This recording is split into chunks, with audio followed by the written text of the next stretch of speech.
Hello, welcome to the video. A couple of days ago, I received this comment. Hey man, can you make a video or give some tips on how to get into group rides and how to do it? I'm intimidated to be so close to others, not be able to keep up their pace. Wow, great question. Riding in a group definitely can be nerve-wracking. In this video, I'm going to try to help you and give you some tips on how to ride in a group safely and enjoyably. Boom! How to ride in groups and pace lines. Agenda. Here is what we're going to cover in today's video. 1. Should you ride in groups? I'll give you an important warning. How to find a group to ride with. How to ride in an unorganized group. How to ride in a paceline where everyone's right behind each other. Who should you ride with? And can you keep up? What to do if you're nervous of, am I meant to be in this group? First of all, riding in a group, especially right behind one another, is inherently dangerous. You're zooming around, there's not much room for error. But should you still do it? Absolutely, you should do it. It's worth the risk if you take the appropriate safety measures. What do you gain from riding in a group? You meet new people, you build community, you can learn from them. Maybe they have some awesome pointers for you, or they know great routes for you to go on. And you'll be amazed by how much faster and easier the rides are when you're in the slipstream, when you're in the draft right behind. And it's just a fun thing to do. But this is what you need to know. This is the most important part of the video. Look at this quote from Jeremy Clarkson. Speed has never killed anyone. Suddenly becoming stationary, that's what gets you. This is absolutely correct, and it applies to cycling in a group. If you stop suddenly, the people behind you have nowhere to go and they could just crash. But what if there's an obstacle? What if I have to stop suddenly? Well, you got to look far ahead. That way, there's no reason to stop suddenly. When I say far ahead, I mean really far ahead, like almost to the end of your field of vision when you're in front of a bunch of people. You need to be scanning the road, look far than close. If there's a big truck and you're not sure if there's going to be people walking from in front of it that you can't see right now, you need to slow the group down gradually so there's no big surprises. That's the biggest part of this video. Look far ahead so nothing is a surprise to you and you don't have to slam on the brakes. Remember, when you're in a group, it's like there's a train behind you. And the further someone is away in the group, the more time it takes for them to get feedback from what's in front. So you have to, when you're just by yourself, you can kind of do crazy things because your reaction time is like that. But if you're in the back of the line, your reaction time is delayed by however many riders are in front of that person in the back. Another important thing you have to do, take care of yourself so that you can take care of others. When you're riding in a group, especially when you're really close to someone or behind them, it uses up a lot of mental energy, especially when you just start riding in a group. So make sure you have enough sleep, adequate water intake, adequate sugar intake. You don't want to be bonked out, daydreaming, or out of focus, because your concentration, that matters to the safety of everyone else. You have to have a clear mind and speak up if you feel like you're daydreaming or something, or you need to move to the back of the line. And if you're, yeah, good, okay. How do you find a group to ride with? Use the power of the internet. Go onto Google, type in the name of your town and say, group rides in Minnewanka this weekend. Look for cycling clubs in your area. Type in like New York City Road Cycling Club, Philadelphia Road Cycling Club, and they're going to list rides in different groups that you can meet up with. Alternatively, ask around. Maybe there's a park near you that has a loop. In New York City, we have Central Park and Prospect Park, and those places are big in the cycling culture. That's where people do a lot of group rides. If you see someone in spandex, ask them, hey, where do people ride around here? You can ask ChatGPT, also known as Clank GPT. Hey, Clank GPT, I just moved to San Antonio, Texas. Where do people road bike? And it's going to give you a list of the top 5 places to road bike. You can also go to Reddit and type in like r/bike Houston. Find the forum for your city and create a thread. Hey, where can I go road biking?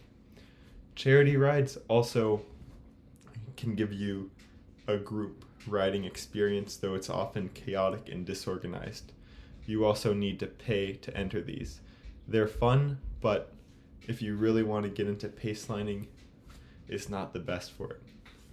Finally, you can jump on the back of someone's wheel and you're automatically group riding. It's nice though if you say, hey, can I ride on the back of your wheel? Okay, so here we have how to ride in an unorganized group. This would be if you're on a big charity ride or if you're just going down the road, like in New York and New Jersey, we have 9W, and you encounter a school of fish or like a school of cyclists, a bunch of pace lines. It's kind of chaotic. What you need to do is focus on protecting your front wheel.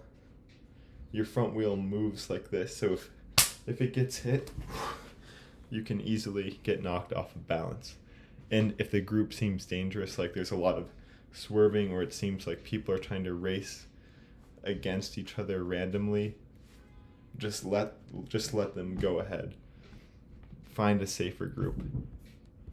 Okay, now we're going to get into the organized stuff, into the pace line. This is more organized. There you go, how to ride in a pace line. Oh, another reminder, especially in pace lines when you're super close to each other, do not stop suddenly. Look far ahead. This right here, this slide has general pointers for riding in a pace line. First, you need to make sure that everyone is on the same page. Everyone knows that it's their responsibility to look far ahead and not brake suddenly. Also, you want to make sure everyone has a common language, like that this means slowing. I'll go into the hand signs a little later. Another thing, kind of like protecting your front wheel, don't overlap wheels.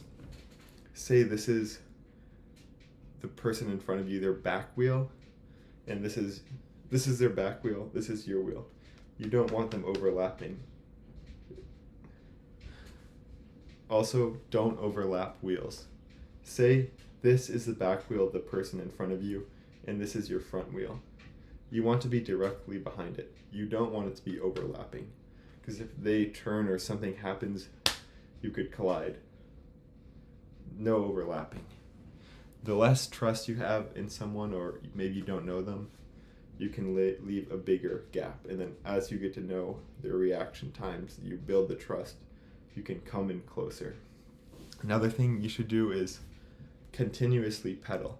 Even if you're not putting power down on a downhill, keep your pedals spinning. That signals to everyone behind you that everything is okay. You also need to adopt a group mentality for riding. You're not trying to blow anyone up, go fast, prove anything like, oh, I'm the fastest one here.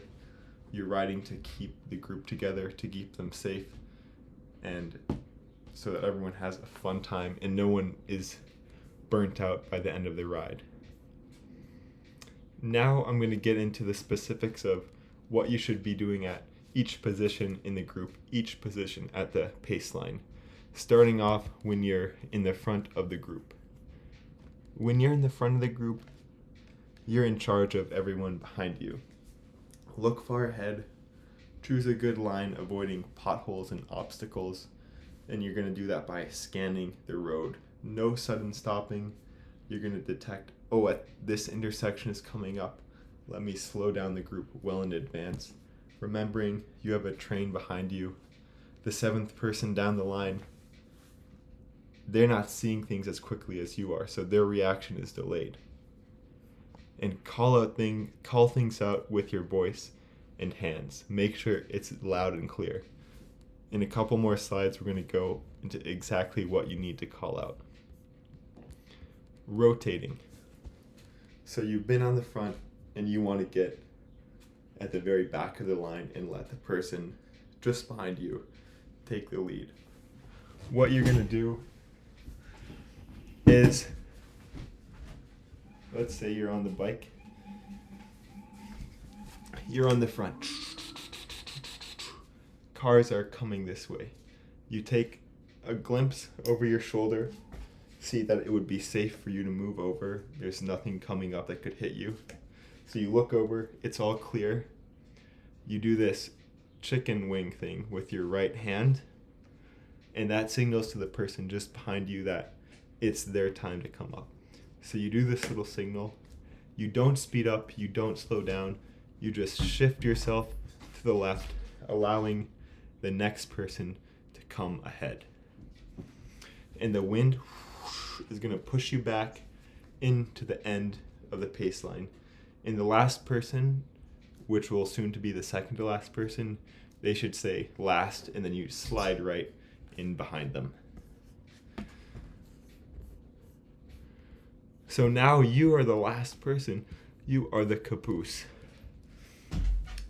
If you want, you can leave a little bit more space, because remember, you're going to have a bigger delay getting all these warnings. So if they stop, you're going to hear that later, potentially. So you can leave some space. Take a drink. If you need to release some flatulence, you can do it at this time. Then, when the person who's leading, when they decide it's time for them to be done, and they're floating down, you say, last, and then they know that they can come behind you. Okay, so now there's someone behind you and a bunch of people in front. This can be the most nerve-wracking part of it, because you feel like there's no escape. Don't leave too big of a gap in front of you. You don't want the group to split in two. Ideally, in these pace lines, you have some trust in the leader that they're going to do the safe thing. And with that trust, you follow their wheel. You're right in line with the wheel. You're not like this to the side. You're right in the wheel, taking the exact line the person in front has taken. Where should you be looking? You can look directly at their back. Now, if you don't trust the person who's leading, you might have to look around a little more, and you might be responsible for creating signals. But ideally, the person in front should be announcing things and doing signals.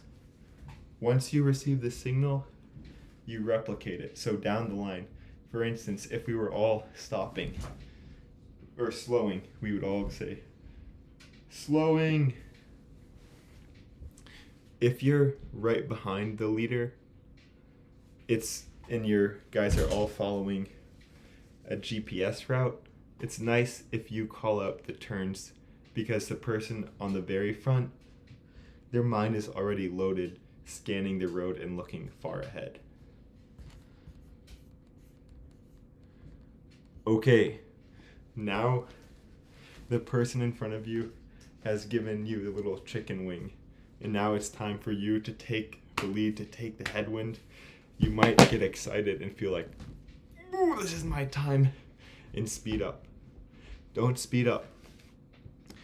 Keep the effort the same, but add a little bit more effort, because now you're the one facing the wind. But if you want to slow the group down or speed the group up, do it gradually. Don't just launch off now that you're in the front. Remember, look ahead and rotate when it's your time. Maybe it's when you're getting tired, or maybe your group has said, hey, we're going to rotate every minute or every 20 seconds. Or maybe you're about to go down a big hill and you're a timid descender. Then you might want to rotate so that someone else is taking the lead on the downhill. Okay. Hand signs. This is a language that is used by the New York City Cycling Club. I think it's pretty good and might even be pretty universal. So the hand sign for slowing is you put your palm out. So let's say that you were right behind me.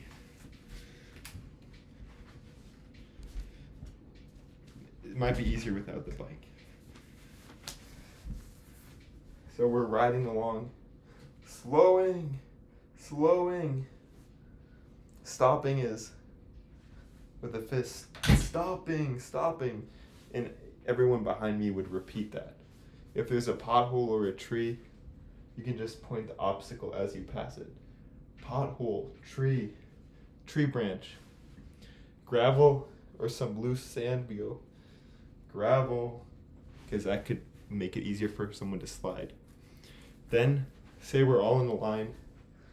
Into this side is like a huge truck or a parked car. Something that we need to avoid. You're going to tap your yacht and go like this. That indicates that there's something here and that we're going to shift the paceline away from it to go around it. Vocalizations. Vocalizations can be made by anyone in the line. Say your chain comes off or you get a flat. Mechanical! And then everyone knows to stop. We have got a problem. Gapping! This is what happens when maybe you're the last person or second to last and the group has zoomed and this gap is generated in the paceline. This tells the people to calm down, to slow down so that you can catch up and cinch the gap. Ease up. That's another one if they're going too fast for you. Standing, you would shout, say, this usually happens on a climb. When you get out of the saddle to climb and you're standing, before you do that, you should shout standing. Because when you stand up, your rear wheel might shift backwards a little bit and hit the wheel of the person behind you. Other tips. These are good tips. These are things that you will get as you practice more. The looking ahead is the most important part. These are just things to keep in mind if you want to advance your group riding paceline skills. Okay, say you're in the front and you guys are going up a hill. When you're cresting the hill, you're about to go downhill. So you might think, oh, it's time to speed down this hill. But remember, the people 4 or 5 positions behind you, they're still climbing. So you kind of have to slow it down a little bit when you're cresting. Then when you think, say there's 6 riders. Once you crest the hill, you count to 6. 1 crocodile, 2 crocodile, whatever. Once you get 6, that's when you know it's good to speed down this hill. Once everyone has crested the hill and you're on the front, push a little bit harder downhill. Because remember, you're facing the wind, but the people behind you, they're in this beautiful slipstream. They don't have that resistance. A big hill, leave more space in case someone gets out of control. Now, say you're at a stoplight. Boop, boop, boop. It goes green. You don't want to just launch it. Gradually speed up so that everyone is connected. And when there's a light like this or a big turn, you can turn around and say, all on. And if everyone is part of the pace line, no one's been left behind, they'll say, all on, which means we're good to go. I know the video is long, but we're almost done. Who should you ride with to learn these pace learning skills? Well, you can look for a club in your city. Some clubs, like New York City has a club called New York Cycling Club. And it's like a $30 a year program. It's volunteer run, safety focused. And it's a 12-week program, and they teach you the paceline skills. So look for something like that in your city. The one downside of this is sometimes you don't know if the other participants will be as safe as they should be. So if safety is really your priority, you could get a group of friends, like 3 or 4, that are all on the same page and create your own little paceline and do rides with them. But the big group in the club is a lot of fun, and you're going to learn a lot from all the other people. Intimidated. Yes, it can be very intimidating to get into a paceline or ride in a group.